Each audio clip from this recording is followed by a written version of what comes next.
Our schools are among the safest places anywhere. Children are safer in school than they are at home, at the mall, riding their bike, or driving in a car. But as safe as our school buildings are, we've all heard reports of violent attacks in places that no one dreamed would ever be in danger. Places like Columbine, Newtown, and Franklin Regional. Troubled people sometimes lash out in violent ways. Sometimes there are warning signs, and sometimes they aren't noticed or taken seriously. The increased prevalence of guns in the home has made access to weapons much easier for children and youth. We need to be prepared for the worst to ensure students and staff members know how to protect themselves from harm. In the event that an individual enters your school with a weapon, your survival may depend on the plan you have developed and practiced far ahead of time. There are 3 things you can remember that can save a life. Run, hide, fight.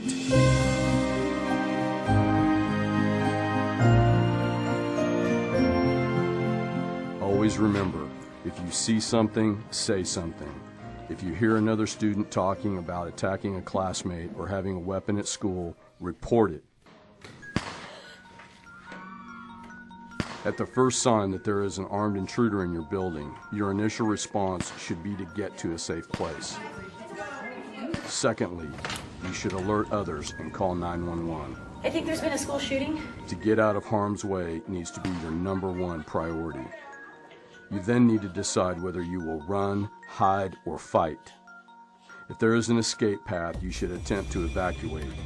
Students need to stay calm and move swiftly as they follow the teacher's instructions. Staff members should help students escape and prevent others from entering the area. Get out quickly, leaving personal belongings behind. The only exception is staff should take their cell phone and classroom go kit if possible.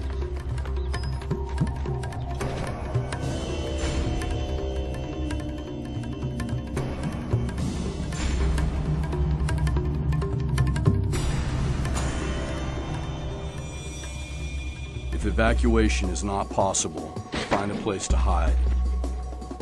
Determine if the area you are in can be secured. Stay calm and remember, help is on the way. Students can help by keeping classmates calm and listening to staff members' instructions. Block doors by using furniture and other available items. Silence all electronic devices and be very still. Even though your first instinct may be to call home, your safety depends on keeping quiet.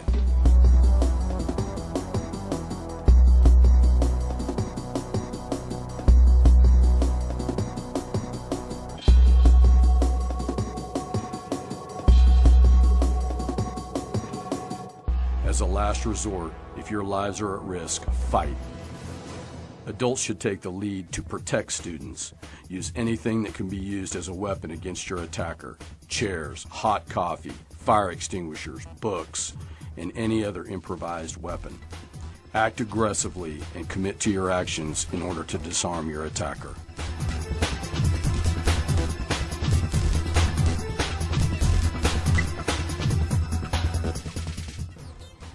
When law enforcement arrives on the scene, their focus will be on apprehending the suspect. Once that has been accomplished, medical staff will then enter the building and treat any injuries. Be aware of your environment and consider all options for exiting to safety. Always have an evacuation plan that staff and students are capable of following.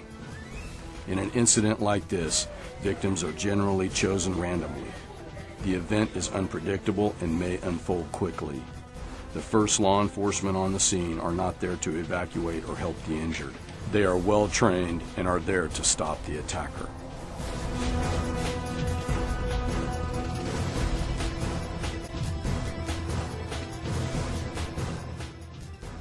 When hearing of a school incident, the first impulse for parents is to immediately come to the school to find their child.